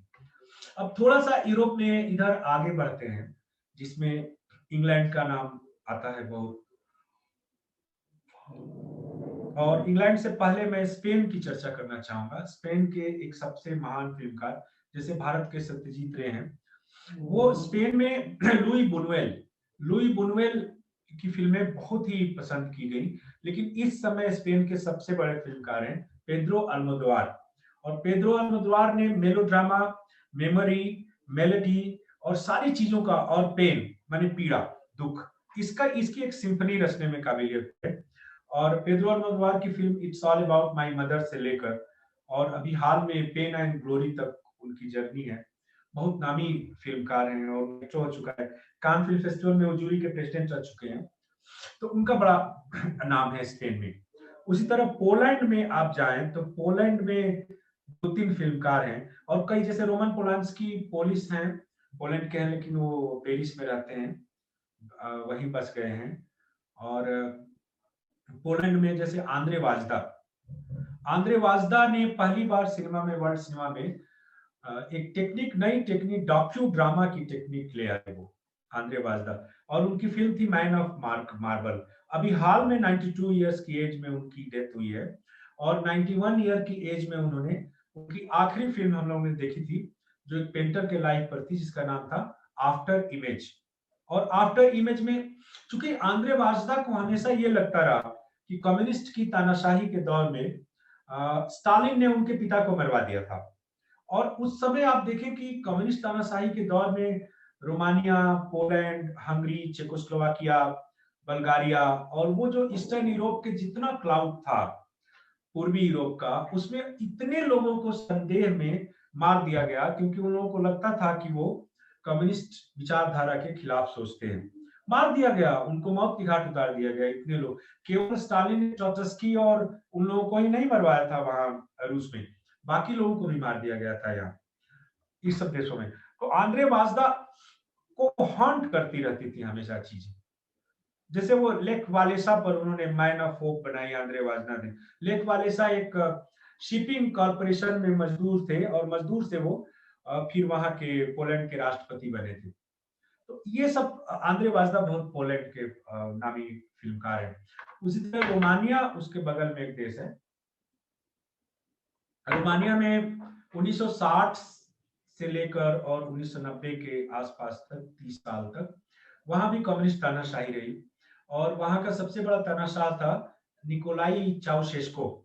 और ये भी आश्चर्य है, मैंने अपने एक आर्टिकल में लिखा भी था कि जो कम्युनिस्ट लोग धर्म को नहीं मानते, वो नास्तिक होते हैं, वो चर्च से समझौता क्यों कर लेते हैं। यानी कि यदि आप धर्म को नहीं मानते, आप देखिए कि कैसे ये वही दौर था जब कंडोम का जब पहली बार आविष्कार हुआ था दुनिया में, तो रूस के कम्युनिस्ट पार्टी के, उस समय सोवियत संघ था, सोवियत संघ की कम्युनिस्ट पार्टी के जनरल सेक्रेटरी ने बयान दिया था कि यह औरतों की आजादी की दिशा में एक बहुत बड़ा वैज्ञानिक आविष्कार है, क्योंकि एक ही कर्म के लिए मर्द बच जाता है और औरतें उसकी शिकार होती हैं, और औरतें ही दंड भोगती हैं। ये कहा था उसने, और उसने उसका स्वागत किया था। दूसरी तरफ रोमानिया में जो चाउशेस्को ने एबॉर्शन को, गर्भपात को गैर कानूनी दर्जा दे दिया, और गैर कानूनी गर्भपात से रोमानिया में लाखों औरतों की मौत हर साल होती थी। और आप देखिए, एक छोटे से देश जिसकी आबादी केवल 2 करोड़ मुश्किल से होगी, और उसमें यदि 1 लाख औरतें गर्भपात से मर जाती हैं, तो कितनी बड़ी ट्रेजेडी थी। उस पर क्रिस्टियान मुंजियो ने 2007 में एक फिल्म बनाई थी, जिसका नाम है 4 months 3 weeks and 2 days, 4 महीना 3 सप्ताह और 2 दिन। और उस कम्युनिस्ट तानाशाही के दौर से लेकर और उसकी आजादी तक के दौर तक को उसने दिखाया है। और शायद ही वर्ल्ड सिनेमा के इतिहास में ये दिखाई दे आपको कि कोई एक फिल्म राष्ट्र की पहचान बन गई हो। यानी कि रोमानिया को उससे पहले सिनेमा के मैप पर कहीं नहीं जाना जाता था, लेकिन क्रिस्टियान मुंजियो, और ये क्रिस्टियान मुंजियो की फिल्म कान में प्रीमियर होती है, और उसके बाद कान में वो जूरी का मेंबर बनता है उसके आगे आने वाले सालों में, तो वो उसका बड़ा नाम है उस तरह से। तो वहां रोमानिया में उस तरह से हुई है। और चेकोस्लोवाकिया का जो महान फिल्मकार था जिसके अभी हाल में डेथ हुई है, जिसको गोवा के भी फिल्म फेस्टिवल में लाइफ टाइम अचीवमेंट अवार्ड मिला, जिसको ऑस्कर अवार्ड मिला, उसका नाम था जीरी मंजिल। जीरी मंजिल पर हमारे यहाँ सुंदर सिंह ये देवेंद्र सिंह डूंगरपुर एक हैं, उन्होंने बॉम्बे में एक डॉक्यूमेंट्री बनाई थी उस पर, जीरी मंजिल। जीरी मंजिल ने क्लोजली वास्ट ट्रेन उसकी फिल्म का नाम है, 1960 के आसपास की, और वो भी सेकेंड वर्ल्ड वार पर उसी पर बनी है। क्लोजली वास्ट ट्रेन के कारण जाने गए। बहुत सारी फिल्में जीरी मंजिल ने बनाई है। तो वहां से होते हुए हम थोड़ा सा अब अमेरिका की ओर आते हैं, और अमेरिका हॉलीवुड, जैसे मैं अभी रात मैंने दिन भर बोलना शुरू करूं तब भी अमेरिका के सिनेमा पर बात खत्म नहीं होगी, लेकिन संक्षेप में मैं अमेरिकी सिनेमा के कुछ ऐसे लोगों को के बारे में बताना चाहूंगा कि जिनके बारे में जरूर जानना चाहिए। क्योंकि आप देखिए अमेरिका में 3 तरह का सिनेमा बनता है। एक तो वहां का कमर्शियल सिनेमा बनता है जो ब्लॉकबस्टर कमर्शियल, और उसको बहुत खास नोटिस नहीं लिया जाता वर्ल्ड लेवल पर, वो वहां पैसे कमाते हैं और बनाते रहते हैं। तो दूसरा सिनेमा वहां का बनता है जो ब्लॉकबस्टर भी होता है और आर्ट हाउस जानरा का भी होता है, मैंने दोनों मिलाकर बनाते हैं। और इसका सबसे बड़ा उदाहरण है डेविड लीन का Lawrence of Arabia. Lawrence of Arabia की इसलिए याद आई कि मैं पिछले दिनों इजिप्ट गया था, मिस्र गया था। तो इजिप्ट का जो सबसे बड़ा एक्टर जो माना गया उमर शरीफ को इजिप्ट वाले भगवान की तरह मानते हैं, क्योंकि वो हॉलीवुड में उसने बड़ा नाम कमाया। और ये भी एक अफवाह चलती है, यह बात कितनी सच है झूठ मुझे नहीं मालूम, कि डेविड लीन ने दिलीप कुमार साहब को उस रोल के लिए ऑफर दिया था। हालांकि मुझे इसमें संदेह है कि उन्होंने ऐसा किया था, लेकिन लोग कहते हैं। बाद में वो रोल उमर शरीफ ने निभाया और लॉरेंस ऑफ अरेबिया बनी। लॉरेंस ऑफ अरेबिया आज की डेट में आप बनाएंगे तो 20,000 करोड़ रुपए आपको चाहिए उस फिल्म को आज बनाने में। लेकिन उस जमाने में सहारा के रेगिस्तान में उसकी शूटिंग होती थी, और आप देखिए कि इतना तापमान होता था कि जो सिनेमा की रील थी वो पिघल जाती थी, कैमरा पिघलने लगता था। तो उसको बर्फ की सिल्लियों के बीच हेलीकॉप्टर में रखा जाता था, और तब वो उस तरह से उसको शूट किया गया था लॉरेंस ऑफ अरेबिया को। और डेविड लीन ने फिर ये बनाई, ये भी डेविड लीन की ये डॉक्टर जिवागो। लॉरेंस ऑफ अरेबिया बनी 1962 में, और 1965 में डॉक्टर जिवागो। डॉक्टर जिवागो रूसी एक उपन्यासकार थे, बोरिस पास्तरनाक, और बोरिस पास्तरनाक को नोबेल प्राइज मिला था, लेकिन नोबेल प्राइज लेने रूस की सरकार ने उनको जाने नहीं दिया, क्योंकि उस समय कोल्ड वार चल रहा था दो दुनिया के बीच, एक अमेरिका के साथ थे, एक रूस के साथ थे। बाद में बोरिस पास्तरनाक रूस से भाग गए और उन्होंने अमेरिका में शरण ली थी, और वहां पर फिर डेविड लीन ने उनके इस डॉक्टर जिवागो नाम का के उपन्यास पर एक महान फिल्म बनाई थी। उसी तरह जो हमारे यहाँ गैंगस्टर सिनेमा है, तो गैंगस्टर सिनेमा में बहुत सारा आप जानते हैं कि जो नकल हमारे यहाँ की जाती है, उसकी वर्ल्ड में जो शुरुआत हुई थी वो भी 60s में ही हुई थी। फ्रांसिस फोर्ड कपोला ने गॉडफादर फिल्म बनाई थी, और गॉडफादर में ब्रांडो, जिनकी डेथ हो गई, बहुत नामी और अभी जीवित हैं, अल पचिनो, और बहुत सारे सुपरस्टार्स थे हॉलीवुड के, और गॉडफादर बनाया। और गॉडफादर की एक बहुत घटिया और third rate remake Ramgopal Verma ने हमारे यहाँ अमिताभ बच्चन को लेकर बनाई थी सरकार। और जिस तरह से गॉडफादर 1, गॉडफादर 2, गॉडफादर 3 बनी है, उसी तरह इन्होंने सरकार 2 और 3 बनाने की कोशिश की और बनी, आपने देखी होगी। उसके बाद जो इस समय जो 2 अमेरिका के बड़े फिल्म मेकर हैं, वैसे तो अमेरिका के हजारों फिल्म मेकर हैं जो भी जीवित हैं और जिनसे मुझे मिलने का सौभाग्य कान फिल्म फेस्टिवल के दौरान हुआ है, उसमें एक है वुडी एलन न्यूयॉर्क के हैं, और न्यूयॉर्क उनके सपनों में, उनकी सोच में, उनकी सांसों में बसा हुआ है। और 72 में उनकी फिल्म आई थी मैनहट्टन, और मैनहट्टन से वो बहुत चर्चित हुए थे। वुडी एलन अपनी शर्तों पर फिल्में बनाते हैं, उनको पैसे की कोई कमी नहीं होती। अभी कान में उनकी 2-3 फिल्मों से कान फिल्म फेस्टिवल की शुरुआत हुई। जैसे एक बार उनकी फिल्म थी मिडनाइट इन पेरिस। मैंने पेरिस घूमने से पहले आप मिडनाइट इन पेरिस देखिए, क्या अद्भुत फिल्म बनाई उन्होंने। और अभी कैफे सोसाइटी 2016 में उन्होंने बनाई है। तो ये वुडी एलन है। अगले फिल्म में स्टीवन स्पीलबर्ग। स्टीवन स्पीलबर्ग को उनके साइंस फिक्शन ईटी और दूसरी फिल्मों के कारण भी जाना जाता है, लेकिन स्टीवन स्पीलबर्ग की एक फिल्म हर हिंदुस्तानी को मैं सजेस्ट करता हूं देखने के लिए। उसका नाम है शिंडलर्स लिस्ट। आपको सेकेंड वर्ल्ड वार के बारे में और हिटलर की तानाशाही और उसके कर्मों के बारे में जितना एक किताब नहीं बता सकती, वो 3 घंटे की फिल्म शिंडलर्स लिस्ट बता सकती है।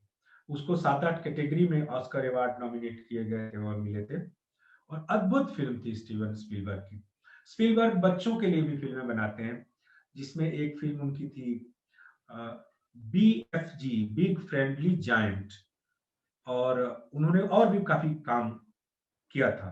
तो ये सब जो अमेरिका के अभी नामी फिल्म मेकर इस तरह से, और जो अमेरिका में इंडिपेंडेंट सिनेमा का आंदोलन जो चलता है अभी, उसके बड़े फिल्मकार हैं जिम जारमुश।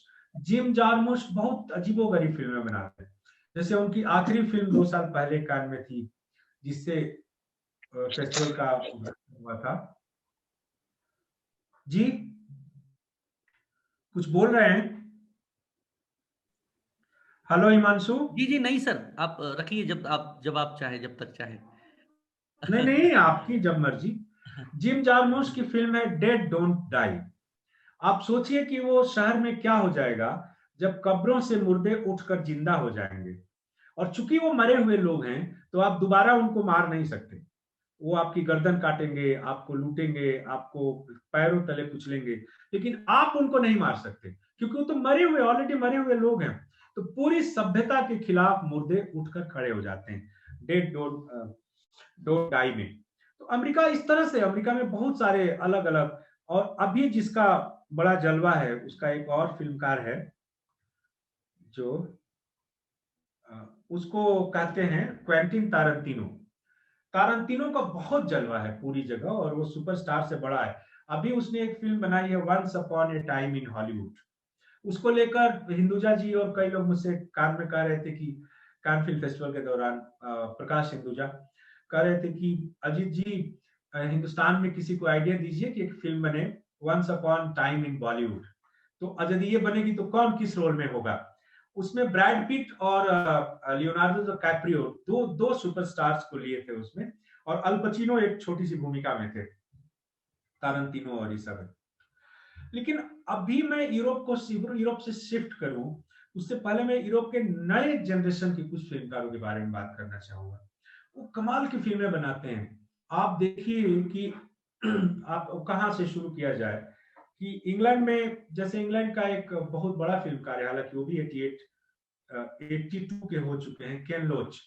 और केन लोच की 2-3 फिल्में अभी हाल की बहुत चर्चित थी। एक को तो कान में बेस्ट फीचर फिल्म का अवार्ड मिला, आई डेनियल ब्लैक।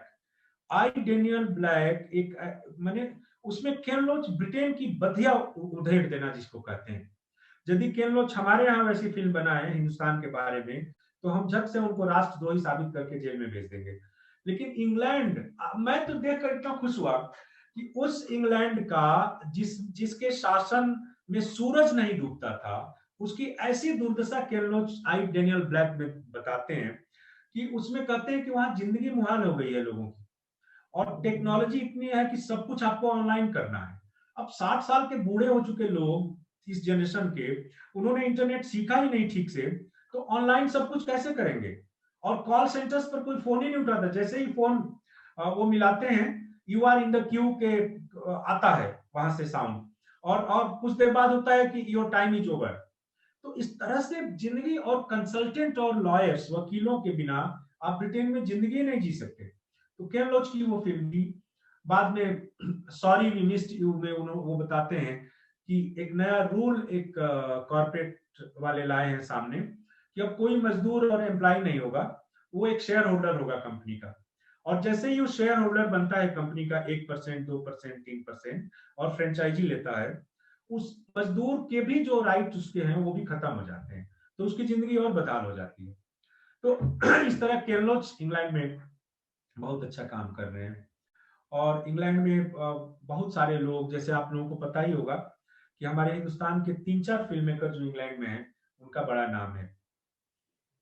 तो एक तो संगीता दत्ता का नाम है इंग्लैंड में, जो काफी अच्छी, और गुरिंदर चड्ढा। गुरिंदर चड्ढा ने सबसे ज्यादा हमारे हिंदुस्तानी कलाकारों को, जैसे अनुपम खेर को लेकर उन्होंने पेंट इट लाइक बेकहम बनाई थी, ऐश्वर्या राय को लेकर उन्होंने फिल्म बनाई थी मिस्ट्रेस ऑफ स्पाइसेस जैसे, और कई फिल्में उन्होंने बनाई थी। और एक जगमोहन मुंदड़ा थे ब्रिटेन में, जो निधन हुआ उनका। जगमोहन मुंदड़ा की 2-3 फिल्में आपको याद होंगी। एक तो भंवरी देवी राजस्थान के का जो बलात्कार कांड हुआ था, उस पर नंदिता दास को लेकर उन्होंने बाउंडर बनाई थी। और उन्होंने एक और फिल्म बनाई थी बहुत पहले विजय तेंदुलकर के नाटक पर, दीप्ति नवल, शबाना आजमी और उनको लेकर कलाकारों को, कमला कमला, जिसमें कि एक इंडियन एक्सप्रेस का जर्नलिस्ट आदिवासी इलाके से एक आदिवासी औरत को खरीद कर ले आता है और दिल्ली में प्रेस कॉन्फ्रेंस करके सबको चौंका देता है। उस कहानी पर विजय तेंदुलकर ने नाटक लिखा था। बाद में जगमोहन मुंदड़ा ने फिल्में बनाई, और वहां से फिर एक और उनकी फिल्म थी प्रोवोक्ड, ऐश्वर्या राय की, जो लंदन के साउथ हॉल इलाके में किरण आहलूवालिया नाम की एक औरत, जो अपने पति के अत्याचारों से इतनी आजीज आ गई थी कि उसने एक दिन उस पर पेट्रोल डालकर अपने पति को जला दिया, जलाकर मार डाला। और उस पर एक प्रोवोक्ड नाम से ऐश्वर्या राय उसमें लीड रोल में थी, उस पर फिल्म बनाई थी जगमोहन मुंदड़ा ने। तो गुरिंदर चड्ढा, जगमोहन मुंदड़ा और ये सब, संगीता दत्ता। उदयन प्रसाद ने ओमपुरी को लेकर एक फिल्म बनाई थी, माय सन द फैनेटिक, और उदयन प्रसाद, ब्रदर्स इन ट्रबल और my son the fanatic. My son the fanatic 88 में कान में दिखाई गई थी। तो इस तरह से ब्रिटेन में बहुत सारे हिंदुस्तानी फिल्में करवाते हैं। और अमेरिका में जो हिंदुस्तानी फिल्म मेकर्स बसे हैं, जिनमें से एक का बेटा अभी एमपी चुना गया है न्यूयॉर्क से, वो है मीरा नायर। मीरा नायर ने मीरा नायर की पहली फिल्म में इरफान खान को छोटा सा रोल मिला था।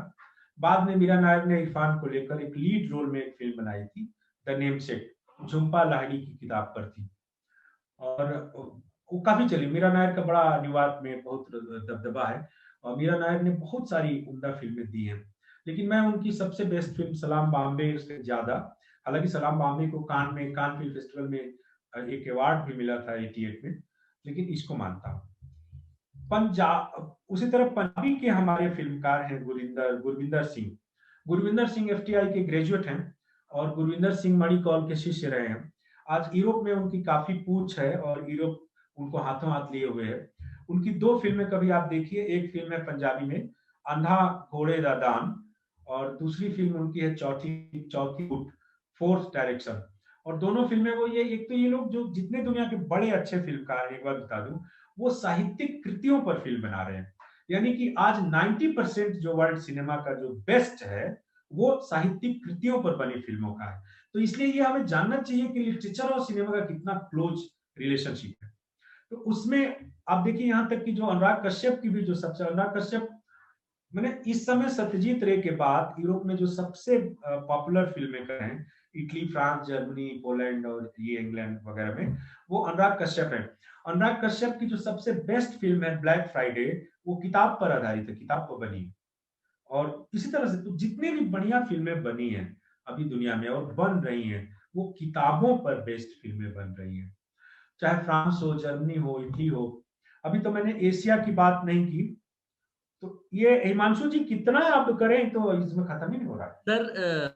सर हम तो चार तक हैं, सुनना चाह रहे हैं, आप तो शाम तक सुनेंगे, हमें कोई दिक्कत नहीं, लेकिन चूंकि एक वो भी है, ब्रेक करना होगा ना थोड़ा। हाँ नहीं, आप इस सत्र को आप चाहें तो जब चाहें उसको समाप्त कर सकते हैं। कुछ बच्चों से हम प्रश्न ले सकते हैं 5-10 मिनट, उसके बाद बस कल फिर 5 मिनट में 5 मिनट में बाइंड अप कर देता हूँ, फिर प्रश्न ले लेते हैं और फिर कुछ होगा तो देखा जाएगा। हाँ, आप देखिए दोस्तों, तो ये सब लोग हैं जो, अब देखिए आपको हंगरी के एक फिल्मकार के बारे में बताना चाहूंगा, जिसका नाम है कोर्नेल मुंड्रिचको। उसने एक फिल्म बनाई व्हाइट गॉड बनाई, और उसमें ये दिखाया कि जो मनुष्य की सभ्यता है वो जानवर से बेहतर नहीं है, और जानवर इनसे ज्यादा संवेदनशील है। तो उसमें कुत्तों की एक फौज बनती है उस फिल्म में, और कुत्ते एक फौज बनाकर पूरे शहर पर हमला करते हैं और इंसानों की क्रूरता के खिलाफ इंसानों से बदला लेते हैं। क्योंकि ये अजीब दुनिया वो ले आता है। उसी तरह से हंगरी के लाजलो नेमेस की फिल्म जिसको ऑस्कर अवार्ड मिला, son of the Saul, son of the Saul को देखने के बाद आधे घंटे तक मुझे काट मार गया था कान फिल्म फेस्टिवल में। मैंने इतनी भयानक फिल्म थी, एक पिता द्वारा अपने मृत बच्चे की लाश को अंतिम संस्कार करवाने का संघर्ष कि किसी तरह, क्योंकि आप देखिए दुनिया के जितने भी धर्म हैं उनमें एक विश्वास है कि हम मरे चाहे जैसे भी, हमारा अंतिम संस्कार विधि विधान से होना चाहिए, चाहे इस्लाम हो, यहूदी हो, क्रिश्चियनिटी हो, हिंदू हो, बौद्ध हो, जैन हो, सब धर्म में है। इसलिए ये बहुत बड़ा मुद्दा है। और हंगरी में सेकेंड वर्ल्ड वॉर के नाजियों के जो आक्रमण हुआ था और जिस तरह से हिटलर ने मरवाया था, तो उसमें उसका अपना बच्चा, वो उसको गुलाम बनाकर एक जेल में रखते हैं, अपने बच्चे की लाश आती है और वो चाहता है किसी तरह की एक रब्बी मिल जाए, एक यहूदी धर्म गुरु जो इसका अंतिम संस्कार करा दे। इसको ऑस्कर अवार्ड मिला। तो हंगरी में, पोलैंड में, रोमानिया में, ये सब छोटे छोटे देशों में जितनी अच्छी फिल्में बन रही हैं, अभी तो अरब वर्ल्ड बाकी है, एशिया बाकी है, तो हम लोग एशिया, अफ्रीका और दूसरे देशों के बारे में बाद में बात करेंगे। अब हिमांशु जी, मंच आपके हवाले। बहुत अद्भुत सर, और प्रथम सत्र और प्रथम दिवस तो आनंद आ गया। आप तो साक्षात इंसाइक्लोपीडिया ऑफ सिनेमा है सर। और तो बहुत कृतार्थ और अद्भुत महसूस कर रहे हैं। मैं अब बच्चों से अनुरोध करता हूं कि अगर आज आपके कुछ प्रश्न हो तो हम 10 मिनट 5 मिनट वो भी देख सकते हैं। ले सकते हैं। ठीक करके माइक अनम्यूट करके बोल। Hello sir, good afternoon. Sir मेरा एक प्रोसेस जानना था। कहा जाता है सर कि इंडिया में पहली बनी फिल्म कोरोनेशन ऑफ दिल्ली दरबार, उसके बारे में आप बता सकते हैं कि वो इंडिया के अंदर शूट हुई पहली क्या पूछा आपने? इंडिया में शूट हुई पहली film 1911 the coronation of Delhi दरबार। देखिए वो सब ना बहुत सारे हिस्ट्री किताबों में इस समय, जब से दादा साहब फाल्के को डिक्लेयर किया गया उसके बाद बहुत सारे डिटेल्स आए हैं, लेकिन हिस्ट्री में उसके प्रमाण नहीं मिलते हैं। तो मैं तो उसी में जाऊंगा जो आपका विकिपीडिया बताता है या जो अभी सिनेमा के इतिहास में दर्ज है। हो सकता है कि वो पहली फिल्म शूट हुई होगी, लेकिन माना यही जाता है कि राजा हरिश्चंद्र हिंदुस्तान की पहली फिल्म है। और कुछ लोग इस पर, जैसे गोवा में सीईओ थे फिल्म फेस्टिवल के मनोज श्रीवास्तव, उन्होंने भी कई बार ये बात लाने की कोशिश की कि राजा हरिश्चंद्र पहली फिल्म नहीं है। लेकिन ये जो छोटी छोटी आवाजें उठी उन पर मैं कुछ भी नहीं कह सकता क्योंकि मैंने उस पर अभी स्टडी नहीं की है। तो लेकिन मैं मानता हूं कि राजा हरिश्चंद्र को ही माना जाना चाहिए कि भारत की पहली फिल्म है। जी sir, I have a question, sir. Hello. आप बेटा बोलिए। सर पहले तो sir I am really thankful for this lecture sir. मुझे लिटरली इतना अच्छा लगा है आपका जो नॉलेज है एंड आपने जो share, it's amazing sir. Thank you very much sir, thank you sir. Sir मेरे 3 क्वेश्चंस हैं सर। सर मेरा पहला क्वेश्चन ये कि सर आपने स्पेशल इफेक्ट्स की बात करी तो उसमें आपने GW ग्रिफिथ का नाम दिया था, जिन्होंने वो वाली फिल्म बनाई थी सर। GW ग्रिफिथ ने आपका जो birth of a nation, the birth of a nation, जिसमें उन्होंने प्लांटेशंस वगैरह का जिक्र किया है। तो सर मेरा पहला क्वेश्चन ये है कि सर आफ्टर इफेक्ट्स की जब भी बात करते हैं तो उसमें like most of the film study guys they take the sir, उसमें आपने जॉर्ज मिलियस का नाम क्यों नहीं लिया सर? मतलब it's just a question sir. देखिए आपने जो जॉर्ज की बात जो की आपने, वो तो ट्रिप टू द मून, शायद उसकी फिल्म जो मैं भूल नहीं रहा हूँ, ट्रिप टू द मून थी, जिसमें पहली बार दिखाया गया कि इंसान चांद की सैर कर सकता है और सारा कुछ स्पेशल इफेक्ट से ही दिखाया गया।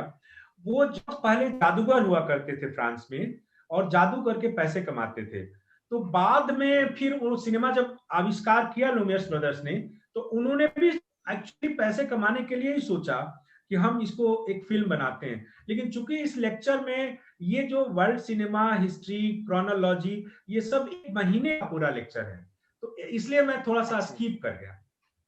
नहीं sir, it's fine. Okay. And sir दूसरा क्वेश्चन मेरा ये है कि like I saw once upon a time in Hollywood फिर उसके once upon a time in Hollywood के बाद मैंने रोमन पोलांस्की के बारे में पढ़ा एंड हाँ, आई उनकी got to know that he पत्नी को हिप्पियों ने मार दिया था। शैरन टेट हाँ, टेट। हाँ, तो सर प्रेग्नेंट थी। हाँ, हाँ, जी बोलिए। रोमन पोलांस्की को अमेरिका के अंदर एंट्रेंस क्यों बैन है सर? मतलब why he is not allowed to enter United States of America? इस समय उन पर सेक्सुअल हरासमेंट का केस चल रहा है। आप देखिए, यूरोप सेक्स के मामले में बहुत खुला हुआ है, लेकिन ह्यूमन राइट्स के मामले में भी बहुत स्ट्रिक्ट है। तो आप एक इमेच्योर, मैंने जिसको कहते हैं ना कि एडल्ट से पहले, मैंने अल्पवयस्क लेडी के साथ यदि कुछ करें तो वो क्राइम माना जाता है। पोलांस्की पर ये आरोप है कि उन्होंने फिल्म की शूटिंग के दौरान एक 16 साल लड़की के साथ सेक्सुअल हरासमेंट करने की कोशिश की थी, और इसीलिए कई उनको हाउस अरेस्ट रहना पड़ रहा है। तो अमेरिका में इसलिए बैन है उनको। अच्छा, एंड सर थर्ड क्वेश्चन मेरा ये है सर कि हम जब भी इटालियन न्यू रियलिज्म की बात करते हैं, तो सर जो मार्टिन स्कॉर्सेसी हैं, sir why Martin Scorsese always promotes Italian artists? वो हमेशा इटालियन आर्टिस्ट्स या फिर इटालियन थीम्स जो होती है उनको ही हमेशा करते हैं सर। जैसे हमने देखा होगा सर मोस्ट ऑफ, मतलब क्योंकि लियोनार्डो डिकैप्रियो खुद एक इटालियन है, तो जो मार्टिन स्कॉर्सेसी हैं वो ज्यादातर इटालियन डेंट के लोगों को ही सर क्यों प्रमोट करते हैं? मतलब क्या इसका स्पेशल अब रीजन है सर? ये तो मार्टिन स्कॉर्सेसी बताएंगे, क्योंकि देखिए वर्ल्ड सिनेमा में मैं मानता हूँ शुरू में, जैसा मैंने कहा कि हमारे हिंदुस्तान में वसुधैव कुटुंबकम कहा गया, लेकिन सिनेमा ने इसको एक्चुअली इंप्लीमेंट कर दिया। तो अल्फ्रेड हिचकॉक ब्रिटिश फिल्मकार थे, लेकिन अल्फ्रेड हिचकॉक को हॉलीवुड में जाना पड़ा शरण दी। उसी तरह तार्कोवस्की रशियन फिल्मकार थे, लेकिन अपने अंतिम दिनों में रूस छोड़कर उनको जाना पड़ा, और वहां फिल्में जो सोलारिस और जो 2 फिल्में बनाई उन्होंने। तो उसी तरह से जो बहुत सारे फिल्मकार, जैसे ये असगर फरहादी सेल्समैन की बिग सक्सेस के बाद उसने जो एवरीबॉडी नोज बनाई, वो मैक्स यहाँ स्पेनिश कलाकारों को जेवियर बादे लेकर बनाई, और जो वो लेडी है वहां की सुपर एक्ट्रेस उसको लेकर बनाई। तो ये तो सबका अपना अपना अलग अलग है कि कौन कहाँ के आर्टिस्ट को लेता है। सबको डेमी आपका जो मूर ये हिंदुस्तानी, हाँ, किसका?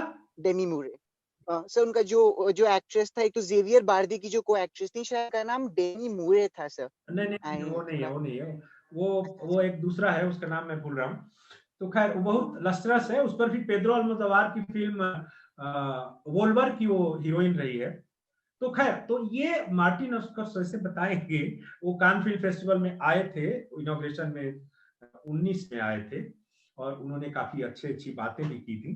तो वो वही लोग, डायरेक्टर तय करता है कि कहाँ के आर्टिस्ट लेना है। हमारा जैसे इंडियन एक्टर है देव पटेल, तो देव पटेल वो कहाँ से कैसे जाकर, और जो जॉर्ज मैथ्यू की फिल्म आई, ये है कि the man who new infinity, Ramanujan पर बनी, मैथमेटिशियन पर बनी, वो तो अद्भुत फिल्म बनी। देव पटेल तो छैला बाबू की उसकी इमेज है, उसको कहाँ से आया, लेकिन देव पटेल ने स्लमडॉग मिलियनेयर में जैसा काम किया और आगे काम किया, तो वो तो कहीं भी लिया जा सकता है। या बेन किंग्सले को एटनबरा ने लिया, तो बेन किंग्सले तो इंडियन है बेसिकली, जो गांधी के रोल में लिए गए। तो वो तो, और उसी तरह ओमर शरीफ तो इजिप्शियन है, जिसको उसने डेविड लीन ने लॉरेंस ऑफ अरेबिया किया। तो ये अब डायरेक्टर का अधिकार होता है कि किसको कहाँ से ले ले। किसी को इटालियन पसंद है तो किसी को, और कभी जैसे देखिए ये कौन है, मिलिंद सोमर, और एक मिलेना जो थी फ्रेंच एक्ट्रेस, बाद में उसकी गर्लफ्रेंड और पत्नी बनी, जो valley of flowers, pan Nalin ने फिल्म ने, बहुत बड़ा टैलेंटेड इंडियन फिल्म मेकर है, पेरिस में रहता है पैन नलिन। उसकी फिल्म संसारा से बहुत चर्चित हुआ। तो अब वैली ऑफ फ्लावर्स उसकी फिल्म थी, जिसमें एक रोल नसरुद्दीन शाह और काफी ने, लेकिन उसमें मिलिंद सोमर है, तो फ्रेंच एक्ट्रेस मिलेना है। उस तरह से सब ये ग्लोबल दुनिया है। सर थैंक यू सर, आपकी नॉलेज अमेजिंग है sir, you are amazing, thank you sir, thanks a lot, really sir, it's a pleasure, thank you sir. Thank you Mihir. और किसी बच्चे का कोई सवाल, और किसी बच्चे कोई सवाल है तो पूछ सकते हैं, फिर मैं समापन की तरफ जाऊं। चलिए, मुझे लगता है सर आज सवाल 2 स्थिति में नहीं होते हैं सर, या तो कुछ समझ ना आए या सिर्फ सब समझ आए। तो मुझे तो दूसरी जो लाइन है वो लग रही है कि सब समझ आए। जी। तो बहुत आनंद ले रहे हैं, हम भी बहुत अद्भुत आनंद ले रहे थे पूरे लेक्चर के दौरान। तो अब मैं आज का जो सत्र है, पहला और दूसरा दो कंप्लीट हुए। पहले सत्र में आदरणीय सर ने हम सभी को संबोधित किया, और दूसरा सत्र में आप सबके जो क्वेश्चंस थे, जो आज पहले दिन तो कम आए हैं, दूसरे दिन उम्मीद है ज्यादा आएगी, मैं औपचारिक रूप से हमारे विश्वविद्यालय के माननीय कुलपति जी, कुल सचिव जी और हमारे आज के विषय विशेषज्ञ श्री अजित राय सर, जो वरिष्ठ पत्रकार और फिल्म समीक्षक हैं, उनका दिल से धन्यवाद अदा करता हूं। Thank you so much sir. आपके माध्यम से हमारे सभी बच्चे एक सिनेमा की जो तकनीक है उसका विकास है, और पाश्चात्य सिनेमा की जो परंपरा उसके बदलाव है अलग अलग क्षेत्र विशेष में, वो सब हमने जाने। और उसी क्रम में कल हम ठीक 12 बजे आपसे और ज्ञान प्रदान प्राप्त करेंगे। उसके लिए मैं प्रथम सत्य आपका दिल से धन्यवाद करता हूं, आभार प्रदर्शन